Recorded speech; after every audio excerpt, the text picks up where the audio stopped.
안녕하세요. 자유교회 이진우 목사가 보내드리는 아침 묵상입니다. 오늘도 예수 그리스도의 향기를 내는 복된 하루가 되시길 바랍니다. 8월 19일 화요일 아침 묵상입니다. 오늘은 하나님께서 주시는 것으로 살아가는 삶이라는 제목으로 전도서 2장 26절의 말씀 묵상합니다. 하나님은 그가 기뻐하시는 자에게는 지혜와 지식과 희락을 주시나 죄인에게는 노고를 주시고 그가 모아 쌓게 하사 하나님을 기뻐하는 자에게 그가 주게 하시지만 이것도 헛되어 바람을 잡는 것이로다. 전도자는 인생의 의미를 찾아 모든 쾌락과 수고를 다 시도해 보았지만 결국 바람을 잡으려는 것과 같이 헛되다라고 탄식할 수밖에 없었습니다. 특별히 자신이 평생 땀 흘려 이룬 모든 것을 물려받을 후계자가 지혜로운 자일지 어리석은 자일지조차 알 수 없다는 사실 앞에서 전도자는 깊은 실망과 허무에 빠졌습니다. 수고가 고통이 되고 밤에도 마음에 쉼을 얻지 못하는 슬픔뿐인 인생, 바로 그 절망의 끝자락에서 전도자는 마침내 새로운 진리를 발견합니다. 그것은 바로 우리 인생의 참된 기쁨과 만족이 나의 손이 아닌 하나님의 손에서 나온다는 위대한 깨달음이었습니다. 오늘 우리가 묵상할 26절 말씀은 이 깨달음의 정점을 보여주는 말씀입니다. 전도자는 하나님께서 기뻐하는 사람과 죄인에게 각각 다른 것을 주신다고 증언합니다. 전도서 2장 26절 전반부죠. 하나님은 그가 기뻐하시는 자에게는 지혜와 지식과 희락을 주시나. 이 말씀에서 하나님께서 기뻐하는 사람이란 완벽하고 흠없는 의인을 말하는 것이 아닙니다. 자기 삶의 주인이 하나님이심을 인정하고 모든 것이 하나님의 손에서 비롯됨을 깨달아 감사하는 사람입니다. 전도자는 겸손함으로 자기 삶의 주인이 하나님이심을 인정하는 자에게는 하나님께서 지혜와 지식과 희락을 주신다고 말씀합니다. 여기서 지혜는 세상을 사는 뛰어난 처세술이 아닙니다. 하나님께서 주시는 지혜는 먹고 마시고 땀 흘려 일하는 지극히 평범한 일상에서 하나님의 선물을 발견하고 누릴 줄 아는 능력을 의미합니다. 더 나아가 내가 가진 것을 나를 위해서만 쌓아두고 사는 것이 헛되다는 것을 깨달아 이웃과 나누고 섬기는 데 사용할 줄 아는 거룩한 분별력입니다. 하나님께서 기뻐하시는 자에게 주신다고 말씀하신 두 번째 은혜는 지식입니다. 하나님께서 주시는 지식은 세상의 많은 학문이나 정보를 많이 아는 것이 아닙니다. 내가 지금 누리는 음식, 건강, 재능, 심지어 숨쉬는 것까지도 모두 하나님의 손에서 온 선물임을 아는 깨달음입니다. 그래서 이런 지식을 가진 사람은 자신이 이룬 성과나 성취에 대해 자만하거나 교만하지 않습니다. 마지막으로 하나님께서 기뻐하시는 자에게 주시는 은총은 희락입니다. 세상의 쾌락은 더 큰 자극을 원하게 만들고 그 끝은 허무합니다. 하지만 하나님께서 주시는 희락은 다릅니다.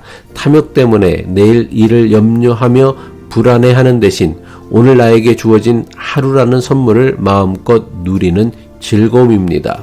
그리고 하나님께서 주시는 지혜와 지식과 희락은 서로 연결되어 있습니다. 하나님의 손길을 아는 지식이 있을 때에 참된 지혜가 생기고 그 지혜로 살아갈 때에 세상이 줄 수 없는 참된 기쁨이 우리 삶에 가득하게 되는 것입니다. 반면에 하나님을 떠나 스스로 하나님과 같아지려고 하는 죄인에게 하나님은 무엇을 주실까요? 전도서 2장 26절 후반부죠. 죄인에게는 노고를 주시고 그가 모아 쌓게 하사 하나님을 기뻐하는 자에게 그가 주게 하시지만 이것도 헛되어 바람을 잡는 것이로다. 죄인에게는 노고를 주시고 하나님이 주신 것이 아니라 스스로 모아 쌓게 하신다고 말씀합니다. 여기서 노고는 하나님의 뜻을 이루는 거룩한 노동과는 다릅니다. 이것은 더 많이 더 높이를 외치며 스스로 채찍질하는 불안한 수고입니다. 더 많이 가져야 한다는 불안감에 사로잡혀 밤에도 쉬지 못하고 근심하며 일하지만 그 마음에는 참된 만족이나 기쁨이 없습니다. 그런데 하나님을 떠난 죄인에게는 이것보다 더 큰 비극이 있습니다. 하나님을 떠난 사람은 평생에 걸쳐 불안과 근심 속에서 모으고 쌓은 모든 재산을 하나님께서 기뻐하는 자에게 넘겨주게 하신다는 것입니다. 이것은 탐욕스러운 자들이 세상의 부를 독차지하는 불의한 세상을 바르게 하시려는 하나님의 방법이라고 할 수 있을 것입니다. 그런데 전도자는 아주 이해하기 어려운 말을 덧붙입니다. 죄인의 수고를 의인에게 옮기시는 공의로운 일마저도 헛되어 바람을 잡는 것이다 라고 선언합니다. 그렇다면 전도자는 왜 하나님께서 세상의 불의를 고치시는 공의로운 일마저 헛되다고 허무하다고 말하는 것일까요? 전도자는 재물의 이동 자체만으로 인생의 궁극적인 의미나 가치를 만들어내지 못한다는 것을 고발하기 위함입니다. 죄인에게서 의인에게로 재산이 옮겨갔다 해도 그것은 단지 관리인이 바뀐 것일 뿐입니다. 중요한 것은 소유가 아니라 그 소유를 어떻게 사용하느냐에 달려 있기 때문입니다. 더 나아가 이것은 하나님이 기뻐하시는 자, 즉 선물을 받은 우리를 향한 경고입니다. 이제 모든 것이 내 것이니 내 마음대로 누리겠다라고 생각하는 순간 우리 역시 어리석은 부자와 같아질 수 있습니다.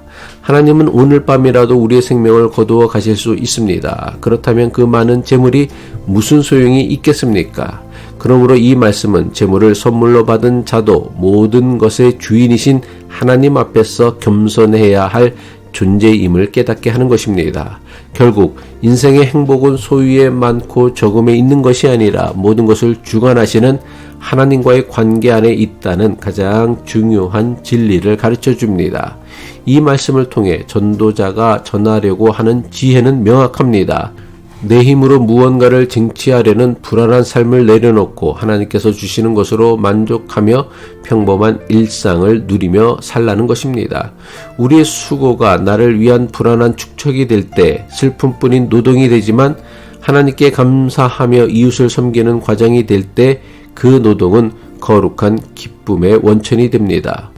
오늘 우리의 식탁에서, 일터에서, 그리고 여러 사람과의 만남 속에서 하나님의 손길을 발견하고 마음껏 기뻐하며 누리시는 복된 하루가 되시기를 축복합니다. 기도하겠습니다.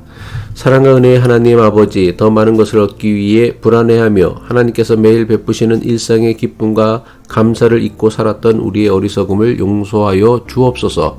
탐욕의 눈먼 우리의 눈을 열어주사 먹고 마시며 수고하는 평범한 하루하루가 바로 하나님의 손에서 오는 가장 큰 선물임을 깨닫게 하옵소서. 우리를 구원하신 예수 그리스도의 이름으로 기도합니다.